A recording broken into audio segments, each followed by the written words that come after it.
Bonjour à tous, aujourd'hui on se retrouve pour la dernière vidéo de cette série de vidéos que je vous ai préparée pour mener à bien le CTF. Donc là on va changer complètement de sujet. Tout le reste du CTF, vous avez appris à hacker la machine Ubuntu Server que je vous ai créée. Maintenant vous allez hacker une machine Windows qui est du coup un petit peu plus réaliste par rapport à ce qui se fait dans le monde actuellement en termes du nombre de personnes qui utilisent le système d'exploitation Windows. Et on va parler plus particulièrement de la faille Eternal Blue. Déjà, dans un premier temps, je vais vous présenter un petit peu comment fonctionne la vulnérabilité et aussi un petit peu son histoire. Ensuite, je vais vous présenter comment détecter cette faille et comment l'exploiter. Donc déjà, qu'est-ce que Eternal Blue ou MS17010, qui est le nom accordé par Microsoft pour cette faille? Donc tout d'abord, cette faille, donc Eternal Blue, c'est à la base une série de failles Windows qui a été découverte par la NSA, donc la National Security Agency, aux États-Unis, donc qui à la base permettait à la NSA de pouvoir faire une campagne d'espionnage massive sur énormément d'utilisateurs du système d'exploitation Windows, donc qui permettait entre autres au gouvernement américain de pouvoir surveiller tout ce qui se passe sur le réseau. Et cette faille-là a évidemment été euh, gardée précieusement au chaud par la NSA et n'a pas du tout été divulguée au grand public et surtout pas à Microsoft pour pouvoir continuer sa campagne d'espionnage. Et un groupe de hackers appelé les Shadow Brokers ont découvert également cette faille, donc Eternal Blue. Par contre, eux ont décidé de l'exposer au grand public pour que rapidement Microsoft puisse patcher cette vulnérabilité-là, ce qui a complètement paralysé donc la campagne d'espionnage de la NSA sur les utilisateurs de l'OS Windows. Donc déjà, qu'est-ce que la faille Eternal Blue? C'est une faille dans le protocole SMB, donc Server Message Block, et plus particulièrement sur la version 1 de celui-ci. Donc déjà, qu'est-ce que le serveur message block protocol? C'est un protocole de partage de ressources à travers donc un réseau local Microsoft. Donc concrètement, comment fonctionne cette vulnérabilité-là?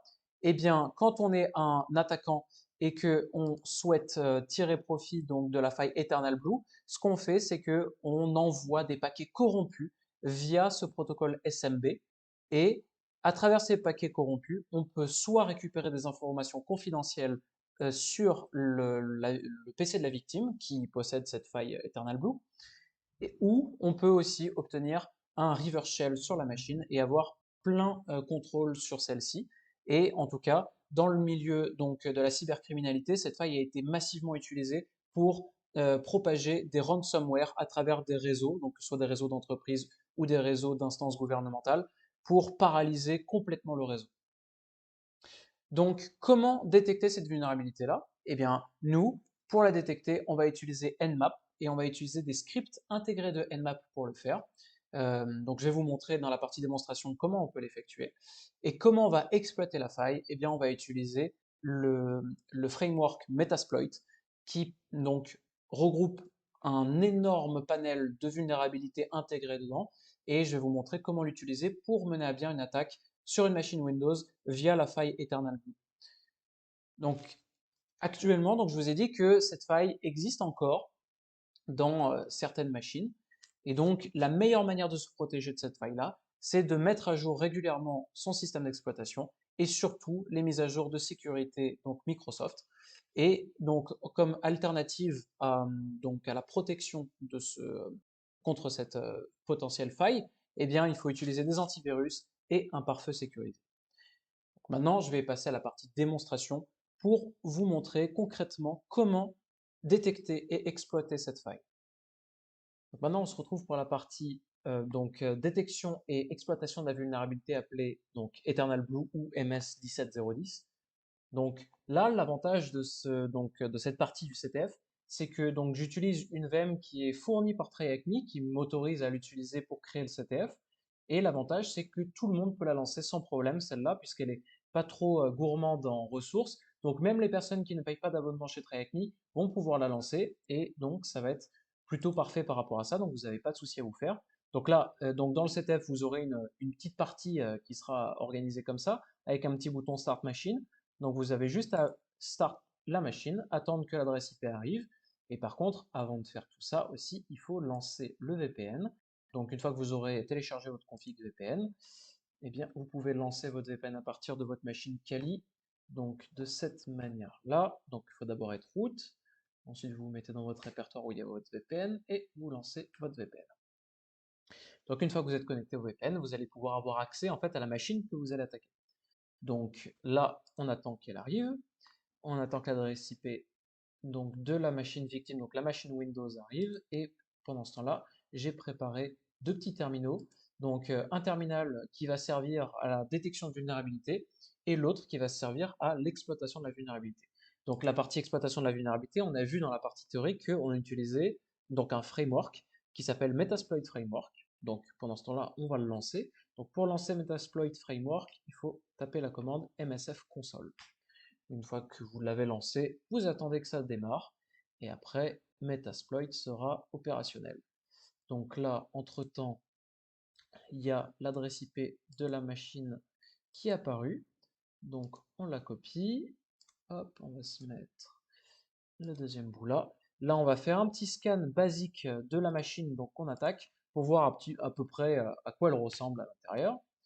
Quel service tourne. Donc là, quand vous avez ce genre de situation là, eh bien, c'est que généralement, il y a un pare-feu sur la machine qui bloque certains types de requêtes de Nmap. Donc, il faut rajouter le petit flag PN qui permet, je vais zoomer un petit peu, qui permet en fait de contourner certaines restrictions du pare-feu.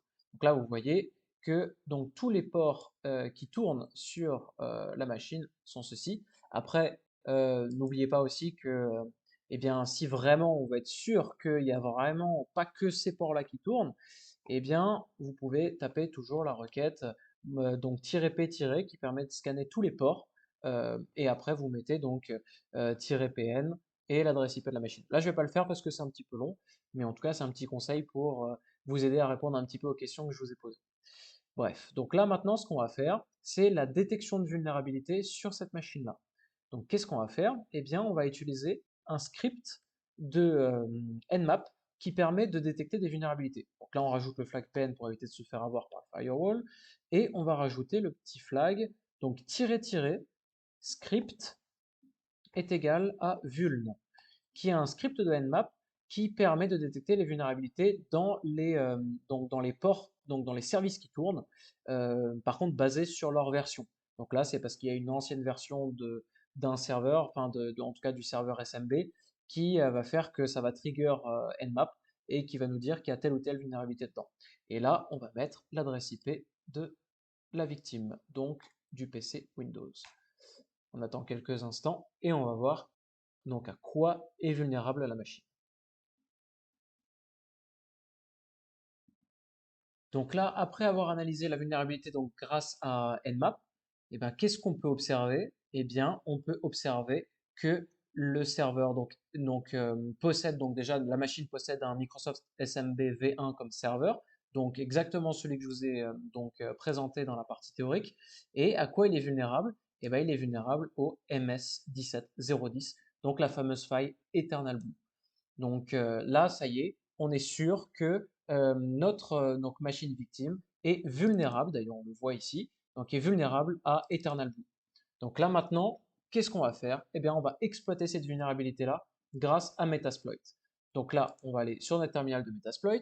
Ce qu'on va faire, c'est qu'on va utiliser la commande search, donc qui nous permet de trouver des exploits à l'intérieur donc de Metasploit. Donc là, on va chercher quoi? Soit MS17010, soit carrément Eternal Blue. Les deux fonctionnent, puisque les deux sont répertoriés de la même manière. Donc là, on va chercher Eternal Blue, tout collé. Donc là, on voit que, je vais le mettre en grand écran maintenant, puisqu'on n'a plus besoin de Nmap, on a vu que c'était vulnérable, maintenant il n'y a plus de problème. Donc là, qu'est-ce qu'on voit? On voit donc une liste d'exploits et d'auxiliaires qui sont donc dans la base de données de Metasploit, qui nous permettent en fait de run ces exploits-là à partir de Metasploit. Nous, celui qui nous intéresse, c'est celui-là. C'est le exploit Windows SMB MS17010 Eternal Blue. Donc pour l'utiliser, donc de toute façon il y a une petite aide aussi par rapport à ça. Donc on va faire use 0. Voilà, donc là, on utilise bien la ligne qui nous intéresse. Et donc là, maintenant, ce qu'on va faire, c'est qu'on va chercher quels sont les paramètres dont on a besoin pour run l'exploit. Donc pour faire ça, on va taper la commande show options. Hop, si je ne sais pas écrire, ça va pas le faire. Donc là, on voit tous les différents paramètres qui sont plus ou moins nécessaires pour mener à bien l'exploit. Donc là, vous voyez si c'est nécessaire ou pas de rentrer comme input les différentes choses. Donc là, le rhost, à quoi ça correspond? Ça correspond à l'adresse IP de la machine que vous voulez attaquer. Pour le moment, elle est setée à rien, on va la set un peu plus tard. Le rport, c'est 445 par défaut. Il est bon aussi dans la partie CTF, donc vous n'avez pas du tout à modifier le rport, il est OK. Et là aussi, ce que vous avez à modifier, c'est quoi? C'est le lhost et le lport. Le lport, à la rigueur, laissez-le en 4444, il n'y a pas de souci. Mais par contre, le lhost, ça correspond à l'adresse IP de votre machine à vous. Mais par contre, faites attention, c'est pas vraiment la machine de votre IP qu'il faut rentrer, c'est la machine du VPN, en tout cas, l'IP du VPN qui est attribué par votre VPN OpenVPN. Donc du coup, quand vous avez run votre VPN donc de TryHackMe, ça va vous donner une adresse IP. Vous pouvez y avoir accès donc soit en tapant votre commande IP config ou IPA sur votre machine Kali, ou carrément sur le site de TryHackMe, vous avez une petite partie où vous voyez votre IP. Là, bon, moi je vais pas vous montrer la mienne parce que bon, je vais pas forcément divulguer mon adresse IP, mais en tout cas, c'est comme ça que vous allez voir. Et en tout cas, il faut vraiment changer le lhost par votre adresse IP qui est donnée par votre VPN et pas par vraiment l'adresse IP de votre machine physique.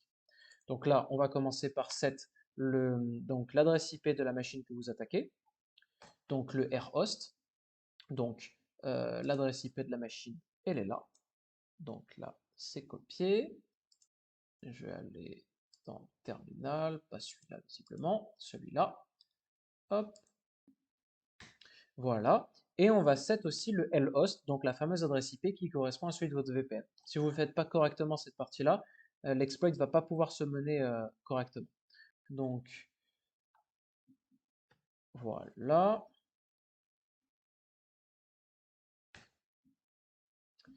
Donc là, c'est bon. Et donc maintenant, qu'est-ce qu'on fait? Eh bien, c'est simple, on va juste run l'exploit. Donc, juste avec la commande run. Là, on attend.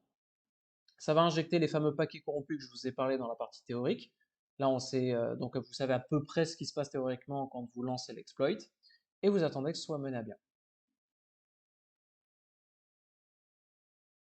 Là, vous voyez qu'il y a la partie win, donc vous avez soit win, soit lose quand vous runez un exploit avec Metasploit. Quand vous avez win, eh ben, c'est que l'exploit a été mené à bien et que vous avez vraiment attaqué correctement la machine. Et maintenant, qu'est-ce que vous avez? Vous avez une session Meterpreter qui est un shell plus, on va dire, qui a plein d'options par rapport à un shell normal. Et donc là, vous avez complètement accès à la machine que vous avez attaquée. Par exemple, si dans le Meterpreter, je tape la commande shell, et ben en fait, vous allez juste ouvrir un shell dans la machine Windows que vous venez de hacker. Et donc là, vous voyez que là, je suis bien sur un Windows System 32, donc nickel. Donc là, je suis vraiment dans la machine. Je peux lister les différents répertoires, etc. Je peux changer de, euh, de répertoire. Par exemple, on peut aller dans le local C, voir les différents fichiers qu'il y a dedans, et ainsi de suite. Donc là, nous, l'objectif, c'est pas vraiment de faire ça, c'est carrément d'essayer de récupérer les credentials de l'utilisateur. Déjà, je vais sortir du shell et rester dans le Meterpreter. Dans le Meterpreter, si vous êtes un petit peu curieux, vous tapez la commande help et vous pouvez voir vraiment tout ce que vous pouvez faire avec un Meterpreter. Et il y a des choses assez flippantes, comme par exemple, vous pouvez allumer une webcam, vous pouvez record le micro du PC que vous venez de hacker, vous pouvez faire tout un tas de choses. Nous, on va pas forcément expérimenter ça, mais si vous êtes curieux, vous pouvez le faire sur la VM que je vous ai laissée sur le CTF, puisque c'est une VM qui est complètement open. Vous pouvez vraiment faire ce que vous voulez, elle est assez isolée. Donc vous pouvez tester plein de choses dessus si vous êtes curieux, vous avez envie de tester différentes commandes. Il y a pas de souci. Bon, il n'y a pas de webcam dessus, mais par exemple, vous pouvez espionner ce qui se passe sur l'écran de l'utilisateur. Mais bon, c'est pas forcément très utile, mais si vous êtes curieux, bah, faites-le, faites-vous plaisir avec ça. Donc, et par contre, le faites pas à des fins illégales, évidemment, hein, faites-le que pour le CTF. Le reste, c'est évidemment proscrit. Donc là, nous, ce qui nous intéresse, c'est récupérer le hashdump, donc les différentes credentials des utilisateurs du PC. Donc pour ça, on va utiliser la commande hashdump. Donc là, vous voyez les différents utilisateurs qu'il y a dessus. Il y a un fameux John. Et donc, en fait, donc ça, c'est le nom d'utilisateur. La première partie, donc après le deux points jusqu'au second deux points, c'est l'utilisateur, le nom d'utilisateur qui est haché dans un certain format que vous allez devoir chercher, voilà. Et le password. Donc vous, pour votre mission dans le CTF, c'est essayer de craquer ce password-là. Et un petit conseil, utilisez la wordlist que je vous ai fournie dans l'étape de cracking, ça ira beaucoup plus vite. Si vous le faites avec une password rockq.txt, c'est faisable, mais ça va être beaucoup plus long. Donc du coup, bon, euh, si vous voulez pas trop perdre de temps, faites-le avec la wordlist que je vous ai préparée, ça ira un petit peu plus vite. Donc maintenant, on va faire quelque chose de plutôt intéressant. On va essayer de se connecter en remote desktop sur le compte de John. Donc avec son password qui a été craqué, donc que vous allez craquer. Moi, je vais le masquer dans la vidéo, mais je vais l'utiliser quand même pour me connecter sur sa session en remote desktop. Je vais vous montrer comment faire. Et je vais quand même essayer de cacher le password pour éviter de vous spoil trop de réponses. Donc ce qu'on va faire, c'est que on va ouvrir un nouveau terminal et on va lancer la commande rdesktop. Voilà. Donc là, on a John. Son nom d'utilisateur, donc c'est John, et son password, ça va être donc ce que vous allez devoir craquer. Et l'adresse IP, elle est, hop, bougez pas, elle est là. Donc là, on trust la connexion, évidemment.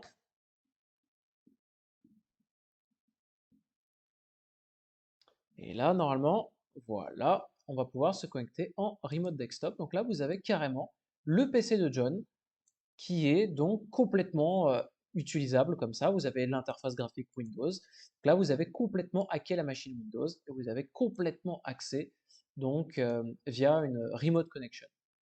On va pas le mettre en plein écran.